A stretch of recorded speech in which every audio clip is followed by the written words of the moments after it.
Hi, buddy. We're live.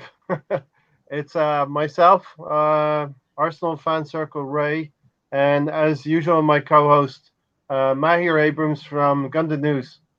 How we doing, Mahir? It's dark. Time difference. Yeah, Bright here, dark there. in South Africa, it's about 9:30. But thanks, guys, for tuning in with Ray Walker, my good brother, your host and your co-host, yours truly. And we're just going to discuss everything that's been going on in the recent week and other topics as well. Feel free to join in. You might have seen the podcast that I did on Monday night. When you play safe, you get safe. You got any comments about that quickly? Basically, that statement speaks for itself. Emery's been making these mistakes, mental mistakes, by choosing wrong formations and wrong subs, which we've been discussing for many a episode. But it's a weakness of his, and if we know, there's a lot of pressure on our coach, especially amongst other coaches, where there's very mixed opinion, Ray. If you want to put it for me to be honest with us and our subscribers, whether Emery gets sacked or whether that other Banta FC's manager gets sacked, Allegri is available, but with no problems. Let's give Emery a little bit more time. Look, I'm not even Emery out, even in the slightest way. Well, let's take a moment and laugh at Tottenham Hotspur, who got dumped 3-0. They're looking probably for a new manager pretty soon. 3-0. Brighton trashed them. Very lifeless game. Look, we already know what we think of Tottenham, right? I just like to laugh a little bit more because the fact that they're also supposedly in their golden years. So this is the golden age for Tottenham right now. It's been maybe 18 months. The golden age of 18 months. But and what have they accomplished?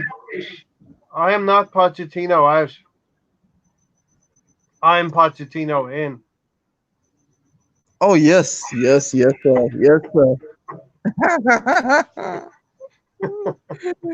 I am Pochettino in. Look, not the fact that Loris broke his leg, his arm or anything, but no, I'm not gonna. That's bad luck, and unfortunate, and these things happen. Tahir, welcome into the chats, Tahir.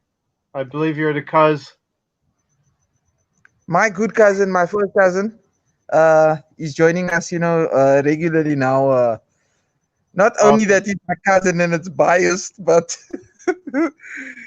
he's also one of our subscribers. So yeah, you see already. Bad for your health, Mahir. You gotta cut back on that. I gotta cut down actually.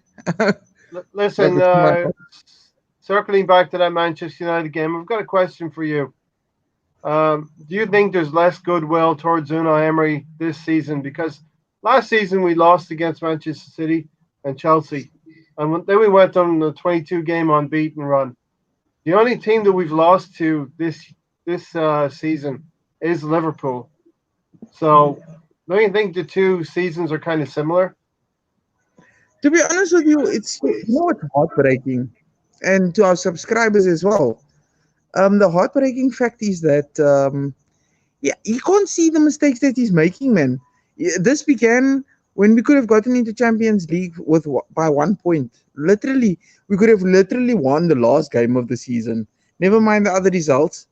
We could have pushed that to the side and literally only won the last game and been in Champions League right now.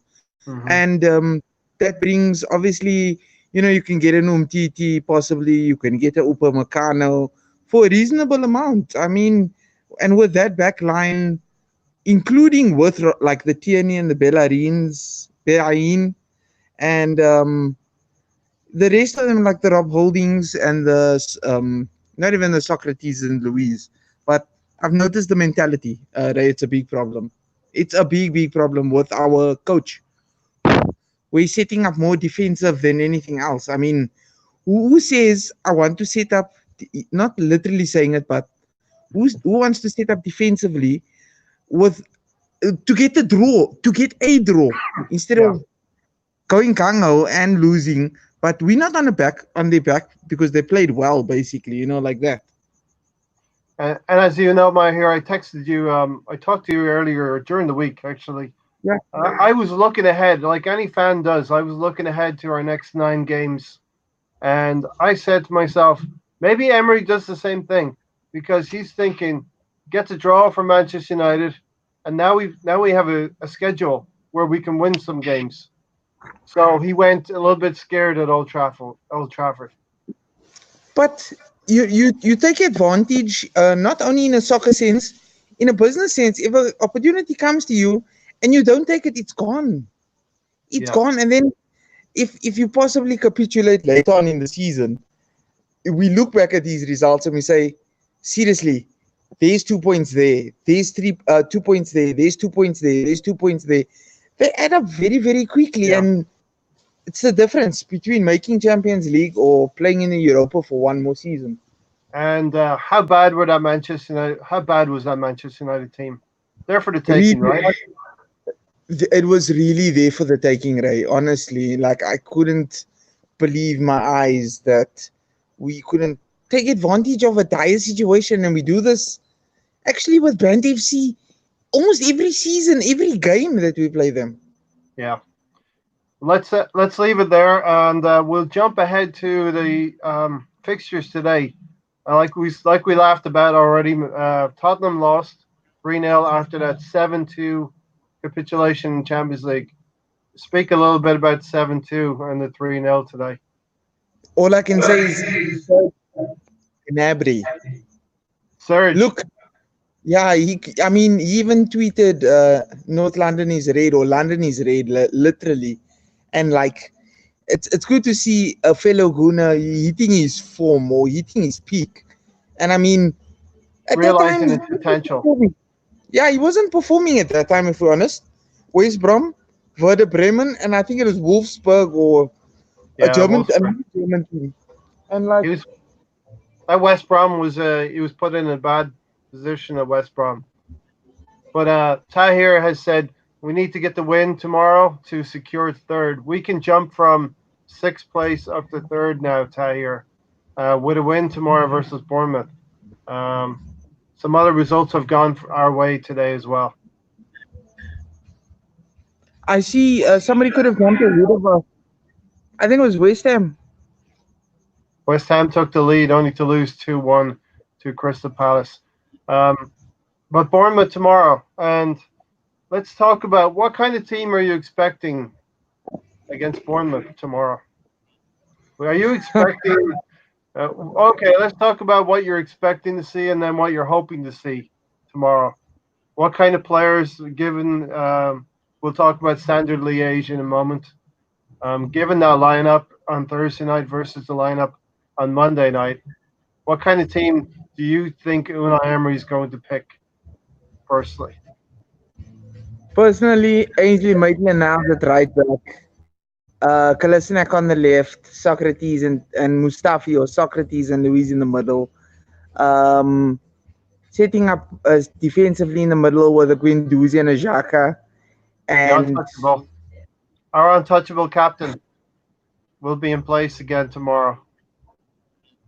mind my language, but all these players need to F off in the next transfer window.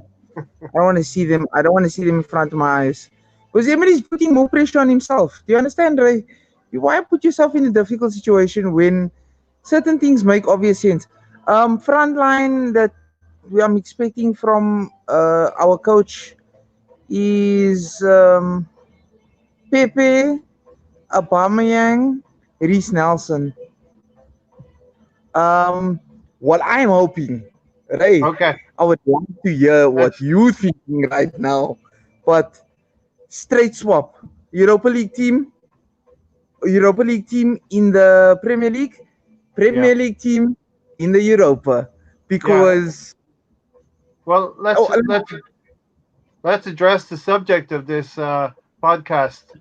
Which is the better team for you? Which the Premier League team right now, where we seem to be playing kind of scared and we have pressure, or and older and experienced players, or do you want the younger, vibrant, energetic, no fear kind of team that's been playing in Europe? No words necessary. We can Yes, see what you sir.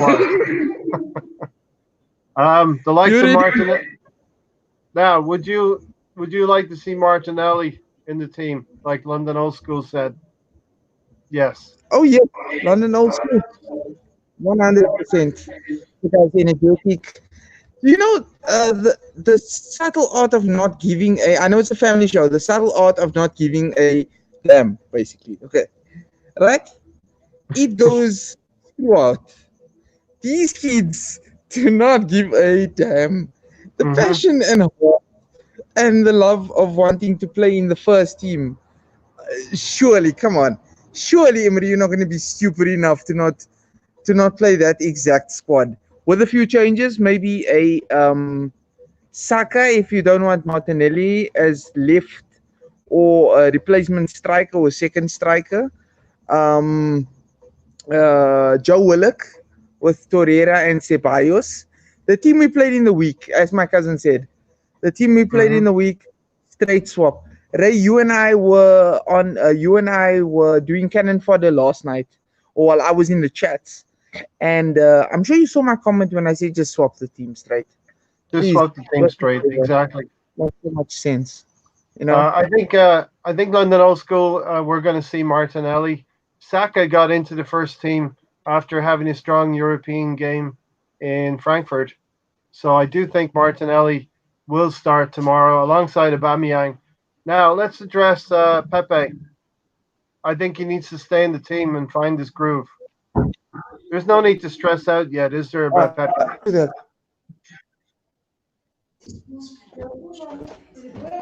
Yeah. And let's go through No Jamie. need to stress. Yeah. No need to stress out about the team because, like, We're not even seriously, going to talk yeah, about Pepe. yeah. Jamie said, and thanks, Jamie, for joining us. Chambers, Leno, Holding, Louise, Tierney, yes. Torreira, Willock, Pepe, Saka, Ceballos over. Perfect. That's perfect right there. Yeah. Yeah. Maybe Martinelli instead of Saka for me, but a great team, Jamie. A great team there. And talk a little bit about Kieran Tierney, Mahir. Oh, do Fantastic. you see the look on? Fantastic. His second game. He's the left back I'm out for. Seriously, he's the amount of runs that he makes, right, and the quality crossing that he puts in. We've seen Martinelli literally headers, tap-ins. Martinelli is simply. I'm not going to overhype it.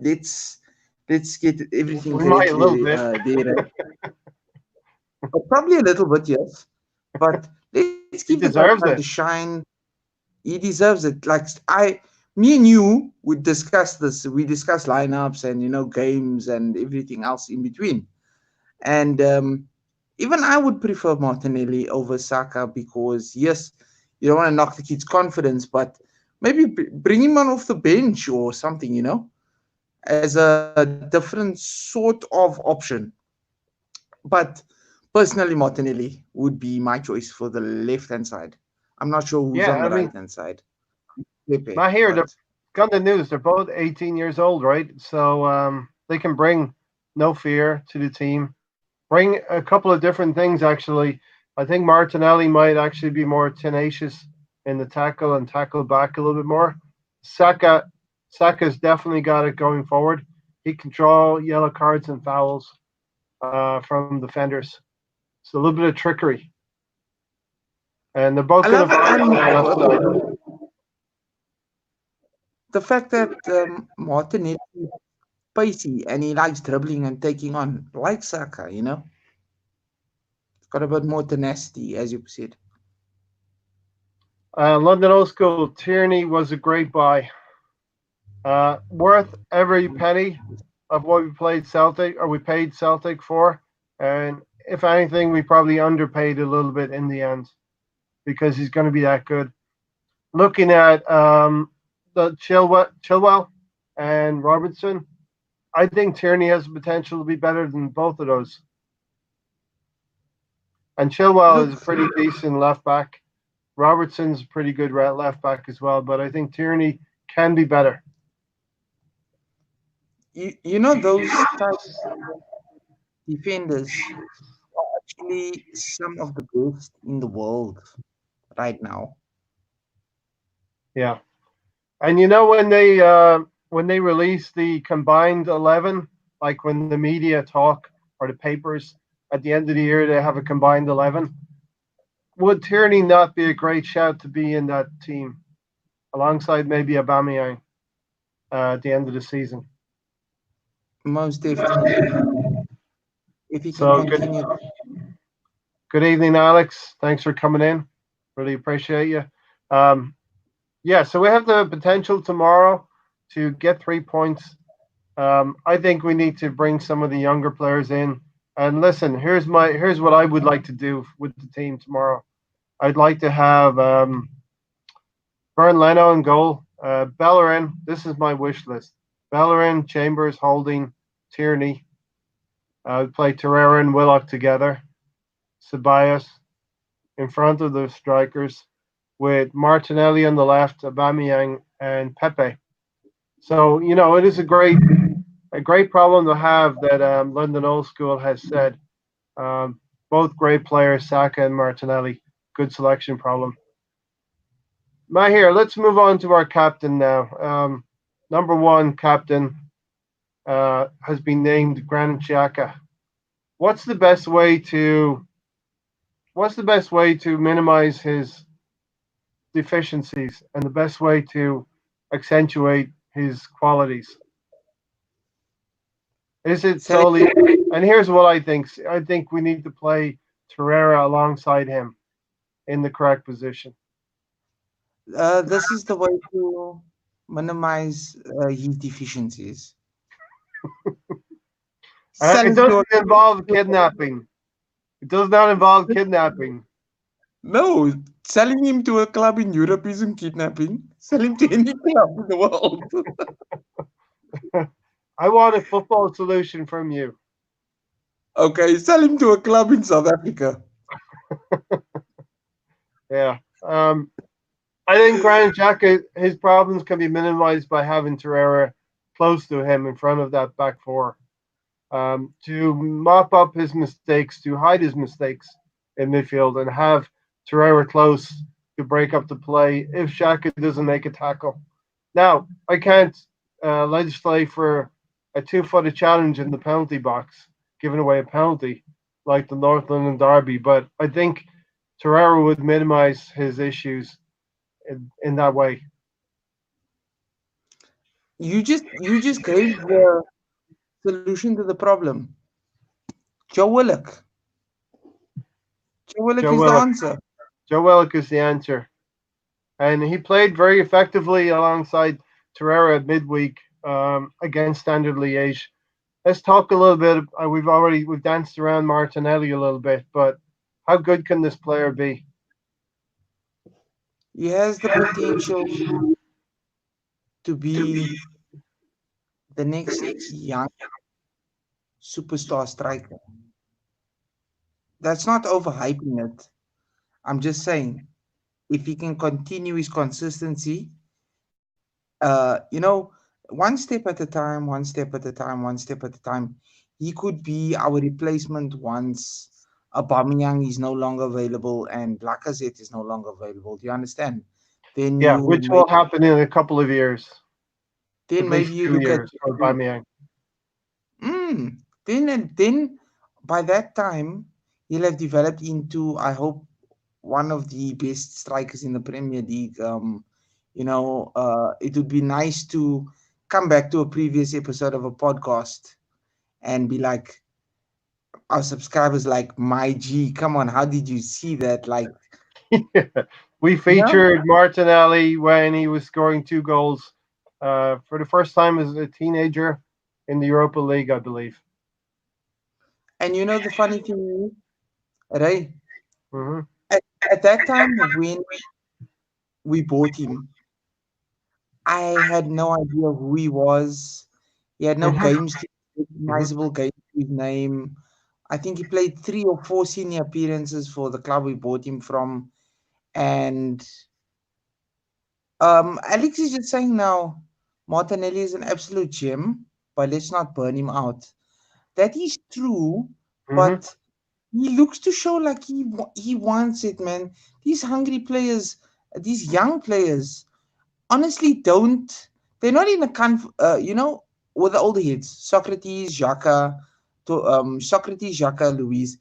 They have been around for a very long time, and they feel opinionated to a wage and a comfortable life where they play every week despite the stupidest of things. And the coach can't, even if the coach can't see or can see, it doesn't really matter because they get played either way. Yeah, what we have right here is a lot of young players coming through, and we have a big gap then to established players that are in their 30s, late 20s and 30s. So we have a big gap in the middle of our squad with not a lot of players that are in their mid 20s, let's say. So these older established players feel like they can, give a bollocking to a younger player, such as Socrates has done to Willock before. So hopefully that these players can, stand up to their billing and do on the field what they need to do. You're frozen. I believe you're frozen. So, right there, right there. My hair is frozen. Um, yeah. So let's go through a few comments, Alex. And this is going to be a quick show. Yes, I agree, my hair. Personally, I would play him tomorrow for 50 minutes, then sub him and phase him in slowly. And yeah, I mean, people are people, and they're going to liken players to certain superstars. I've heard of the Cristiano Ronaldo. Um, li- um, you know, Cristiano Ronaldo um, likeness, and I've just sort of yeah. So, but we have to just bring him into the team slowly, phase him in. He's going to be a good player. Tomorrow we have to get 3 points versus Bournemouth. It's imperative, and hopefully that the coach can just bring him along and bring the team along, introduce the players that are showing on form and playing well, and that they can get into the team. So I really do hope, even if we have Xhaka, who is our mainstay now, our number one captain, and we have talked about these five captains. I really hope that we wouldn't have seen five captains this time around. I would whittle it down to three, and even make a case for. I have made the case for Bellerin before, but I was very inspired by what Bellerin did in the Standard Liege game when the player went after Martinelli and Tierney. It's I'm kind of like intrigued by our fullbacks as well. They've had this time out where they are recuperating from injuries, so they've formed a special bond on the field, and they feel to me like the strength of the back four for me, the outer shell. I was thinking about this the other day, like a turtle. The outer shell is going to be our fullbacks, and Tierney and Bellerin have that bond of friendship already. So when Tierney got involved with the Martinelli thing, you better believe that Bellerin, especially as well being the captain on the night, that Bellerin was going to come across the field and get involved as well. And these are little signs that we can see within the squad of players stepping up to the plate, showing that mentality, showing that they're not going to be pushed around. And long may it continue. Um, Also thinking about Tierney and Bellerin when they get into the team. And I'm really hoping to see them tomorrow. There's some people that have been saying um, if you rest Tierney and he doesn't play, because he did play on Thursday, although it is 4 days rest. Um, that he needs to rest, and then he will have the international break next week as well. So in effect, you have a little over 2 weeks to prepare. And you know what, folks? Our next game is Sheffield United away from home, and that is on Monday night again. So that is very, very distressing that we have to wait through another weekend. Um, to see Arsenal after a international break. So I would definitely put Bellerin in my starting 11, but I don't think the coach is going to do it. I don't think um, he may not be ready, but I would love to see Bellerin and Tierney in together. If both of those don't go, then surely we get to see Rob Holding because something has to change at the back. We cannot have David Luiz and Socrates continue as our centre back first choice pairing. I would actually go with Holding and Chambers. If Granit Xhaka is going to be in midfield, he needs to be paired with Torreira and dispense with this idea of playing Torreira further forward, which is something that has irritated me recently. Torreira has been tried further forward to break up play and transition the game higher up the pitch, but he's definitely a better player in front of the back four, breaking up play, such as what he did last season. He's got to be close to Xhaka to hide Xhaka's deficiencies and not have Xhaka make major mistakes. So that's midfield. And the other thing I would do with midfield, I would play Xhaka, like I said, with Torreira. We know Xhaka is going to be in the team, but I would also play Willock, and Willock is a player who can stretch the field vertically. He's a box-to-box player, and he can actually arrive into the box with the strikers and actually help Aubameyang, Pepe, and hopefully Martinelli get a few goals tomorrow. I'm predicting a 3-0 win tomorrow, which will take us up to third place. And London Old School talking about a kickoff, another late night on Monday. So we go into a international break after this game, and we have to wait until Monday night again, which is disgraceful for me. Hey, Stan the man, thank you for coming in. I really appreciate it. Um, I've seen you on with Sonny as well on Sonny's channel. I really appreciate you've stopped in to say hello. And obviously, Alex from Cannon Fodder TV is saying hello also. But this is going to be just going to stay about another 5 or 10 minutes here, talking about what can happen, and maybe Willock getting into the box is what Pepe actually needs to have. A Pepe, Aubameyang, and Martinelli to play with Willock on the edge of the box would be very beneficial. Another thing I was thinking about, Pepe's game is predicated on counter-attacking. We've seen Pepe to the best effect against Liverpool away from home this season. That's actually been about the only game that we have done this season where we've set up to be a counter-attacking team, and that's when we've seen the most out of Pepe. So we're definitely going to need to help Pepe's game by possibly drawing maybe not tomorrow against Bournemouth at home, but drawing the opposition onto us away from home and transitioning the ball really quickly to get the best out of Pepe. Give him some long balls from the back. We saw Liverpool do that today for their first goal for Mane. There's nothing wrong with hitting the ball long at all if it's in a constructive manner. Milner bent that ball around Johnny Evans for that first goal for Mane, who was straight in. And why can't that be Aubameyang or Pepe if we just alter the way we play a little bit? Another thing that was striking to me was watching the Leicester City, who have been playing very well.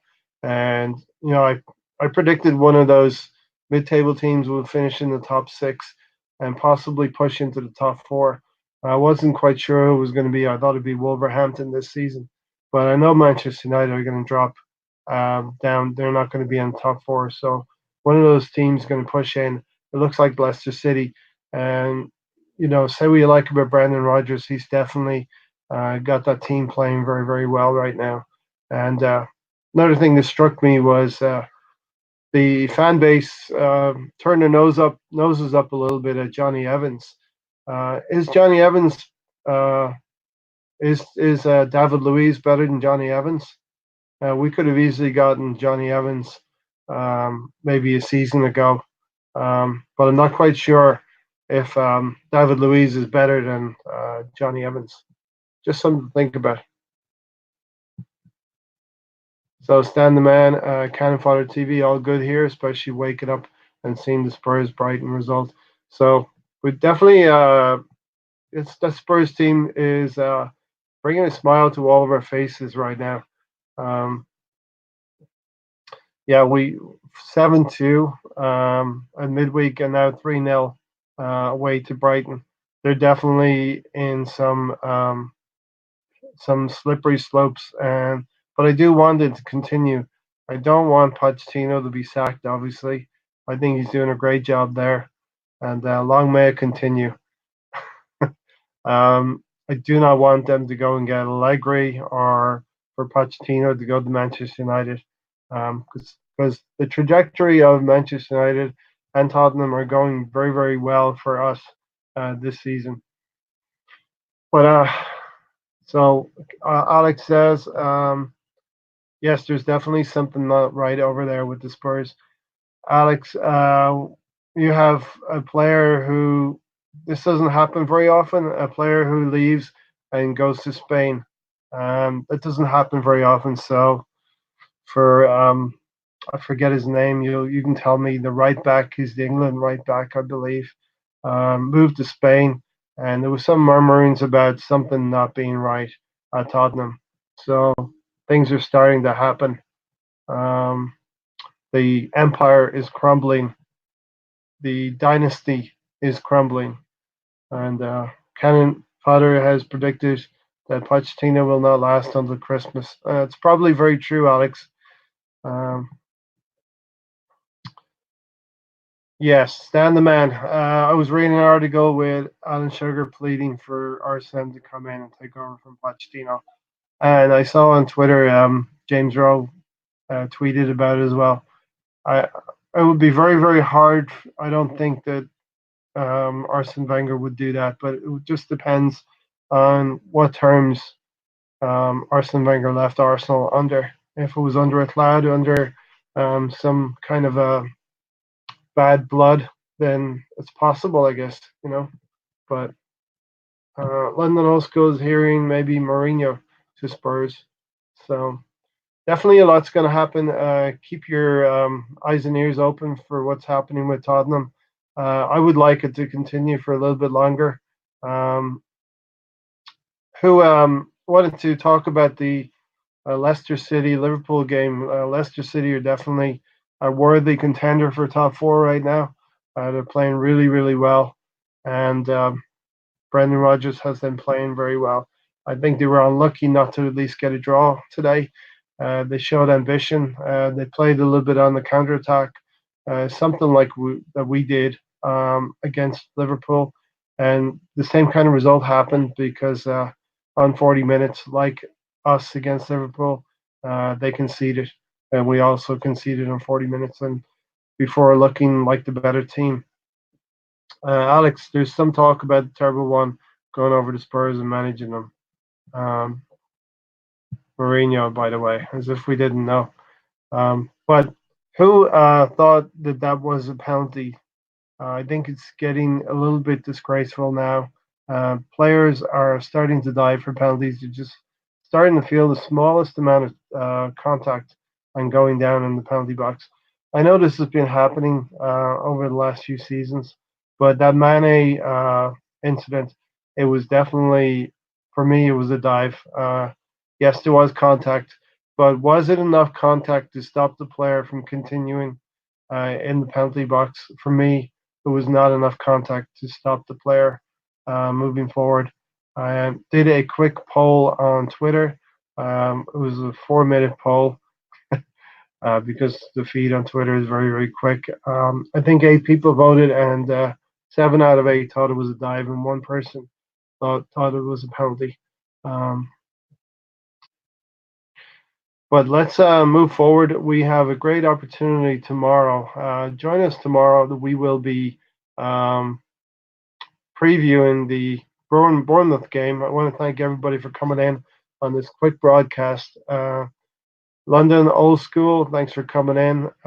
Alex from Cannon Fodder TV, thanks for coming in. Stan the Man, all the way from Vancouver, I believe. Thanks for coming in. And a couple of other people, Mahir's cousin, Tahir, thanks for coming in. And of course, Jamie, all the way from Africa. So, really, really appreciate the interaction. Join us tomorrow, 1 hour before kickoff when the teams are announced. We will see what kind of team Unai Emery puts out. And it's going to be a very, very important team selection. Like I said, we're at a crossroads. I've been saying this the last few weeks. We're at a crossroads here where we have more established players, more experienced players in the team. But are they better? Are they the best? Are they the best? Are they playing well on form? I would say not in many instances. Some of the younger players are starting to outperform the more experienced players, and we shall see what happens. My prediction for tomorrow is a 3-0 win for Arsenal. We get 3 delicious points before the interlull, before the international break starts, and we have to wait another 8 days until no, not 8 days, 15 days. Can you believe it? Until Sheffield United away from home.